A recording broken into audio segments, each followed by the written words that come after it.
Now we about to get into a crazy story from that guy, that chapter. It just, man, sad that we live with these type of people in this world, you know what I'm saying? But if you got this far in the video, I just want to hope you're having a good day. You know, thank you for rocking with me. But anyway, let's get it. I asked her whether she would commit suicide, and she said no for two reasons. One, her religious beliefs and her faith, and the second was that she couldn't do that to her boys. April 30th, 2011, the police arrived, the local firefighters, but by this stage there wasn't nothing to be done. The man outside was Brett Seacat. He had been able to get his two children out of the house, 2 and 4 years old, but his missus, no chance. The woman inside was Vashti Seacat, Brett's high school sweetheart. It appeared from the outset that she had set fire to the house herself that night and then shot herself with a handgun. This already sounding a little crazy to me. The dad got out with the 2 kids, and the wife apparently, the wife or the girlfriend or whoever, apparently set the house on fire and shot herself. Now, if you've been rocking with me, you know I don't like to stop it a lot. So let's go ahead and get into that chapter content. Found beside the bed. Brett and Vashti were each other's first love. 2004, they tied that knot. 2 years later, they had their first baby boy, and less than 2 years later, they had their second. Kingman was Brett's hometown, where they settled, settling into a happy little family. Vashti especially was an extremely loving mother. She just loved kids. Brett, on the other hand, a very outdoorsy, active fella, you know, he'd be wrestling with the young'uns. He had previously been a Sedgwick County Sheriff's Deputy, but by now, and by now I mean 2011, he was an instructor at the Kansas Law Enforcement Training Center. Brett told the police something, you know, that cold, early April morning. It wasn't the fire that killed his wife. It was the gun. 911, you have an emergency. Yes. What's the problem? Calm down. There's a fire. And my wife she shot herself, but she's in the fire. My wife is upstairs. I'm about to go upstairs and try and get her out number. Oh, smoke everywhere. Just a second. Get a white rag. When firefighters managed to gain entry to the house that early morning, Vashti was found lying on her bed, a gunshot wound to her head. Brett said she had started a fire, you know, had nearly killed her husband and her 2 kids, and then she went off and killed herself. And indeed, in the bedroom they found a gasoline container right beside her, so that's your start right there. Someone intentionally started something. Just a week after a house fire took the life of 34-year-old Vashti Seacat, they are all waiting on answers as to why her husband, a former Sedgwick County deputy, and 2 children were able to escape the house, but she wasn't. Seacat had filed for divorce just days before the fire. Neighbors say a block party planned for last Saturday was canceled by her husband right before the fatal blaze. A couple of weeks after the fire, over the course of about 7 hours, Brett told a tragic story. He'd been taking weight loss medication that depression was a side effect of, but she had had depression for years. That just made it worse. She threw herself into the job to try and deal with it, but working long hours in HR at Cox Communications in Wichita led to marriage troubles between Brett and Vashti.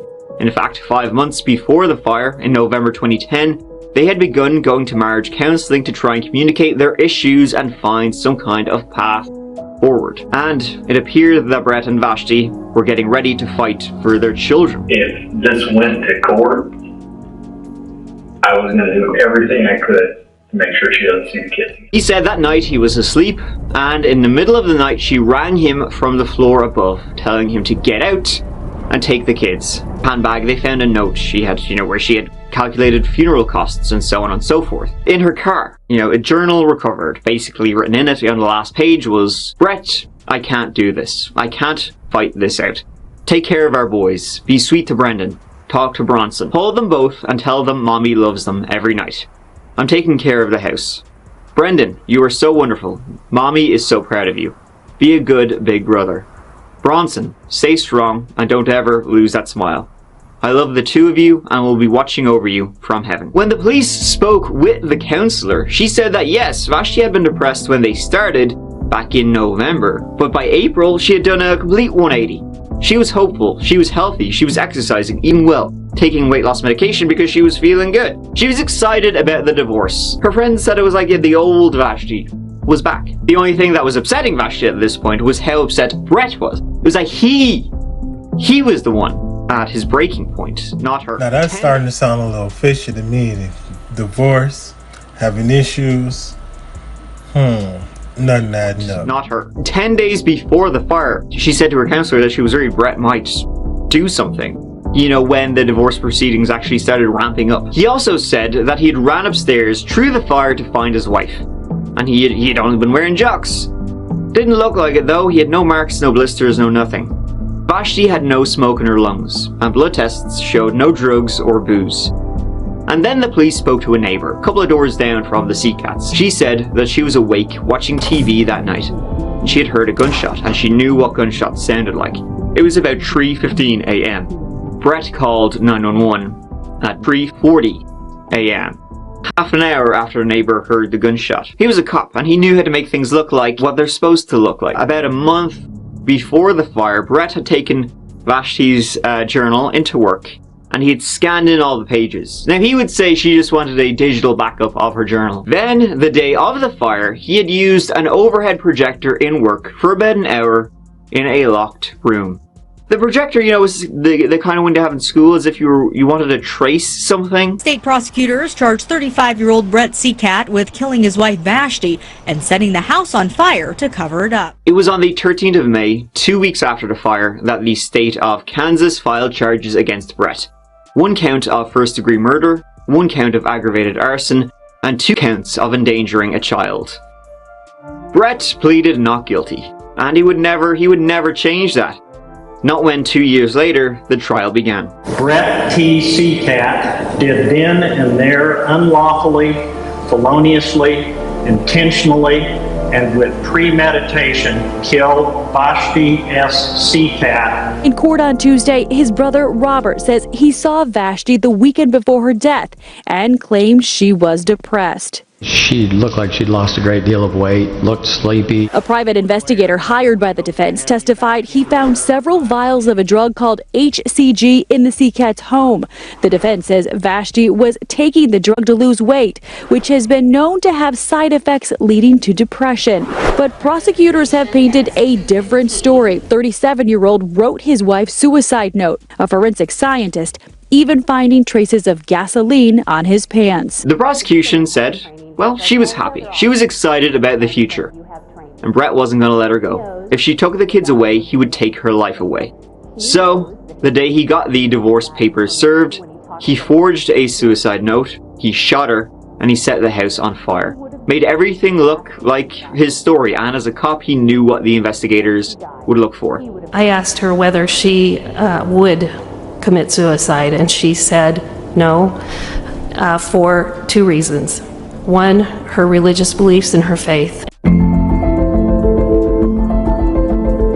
And the second was that she couldn't do that to her boys. That she just loved being a mom. She couldn't leave them. They needed her. The main piece of evidence that could have swinged things one way or the other was the final page of her diary. You know, the farewell to all that. If she actually wrote that, well then, you know, that's pretty damning proof. If she didn't write that, well then, you know, it's forged, so. 2 people would testify, 1 for the prosecution, 1 for the defense. A certified forensic document examiner for the Kansas Bureau of Investigation testified for the state. Some letters, they didn't match. Man, they didn't match. When they start bringing out this type of stuff right here, that's when you know. You see how they talk about the patterns of somebody and how they write stuff like that? That's how you know. You know what I'm saying? The patterns, I mean... They didn't match. And they didn't match the fluid writing of the previous pages. It was done sloppily and lacked the consistency of the previous writings. For the defense, a forensic document examiner testified. And they said it matched, and said that although it was written differently in parts, that could simply have been a result of mood. You might write differently if you're angry or upset or crying, a tremble in your hand, someone who maybe was suicidal. But they said it was the same person who previously wrote in the journal. I would request Mr. Seacat to stand. Mr. Seacat, at this time, based on the verdicts rendered by the Kingman County jury of your peers, I find you guilty of murder in the 1st degree, in violation of KSA 2130. The trial lasted 12 days, and the jury found Brett guilty on all counts. I find you guilty of count 2. On the primary conviction of intentional premeditated murder in the first degree, I impose a life sentence without the possibility of parole for 25 years. But that was his plan, not a good one, to set fire to your own house with your own kids inside. Well, clearly he has a few screws unscrewed. But he would have gotten away with it too, if it wasn't for the pesky police investigations that's gonna have a goo out of, a dead person. He's a cop, you should know this. Thank you so much for watching. I really appreciate you taking the time to watch this whole video with me. That means a lot. So you mean to tell me this loser was in the police academy, all those type of trainings to try and make it look like his wife killed herself. I was about to say herself. Make it look like the wife killed herself. Well, unfortunately, thank God they have good technology these days where they was able to detect how someone write their letters and all this stuff. I mean, everything we just saw shows that he tried to cover his steps, just wasn't happening. I'm sorry. But at the same time, it's sad that we can't just go on living our lives not knowing we were going to be attached or tied to these type of people. You know what I'm saying? Like, just let it be what it be. Move on. Maybe down the line we get back together. If not, I hope you find somebody that make you happy. That's how it should be. You know what I'm saying?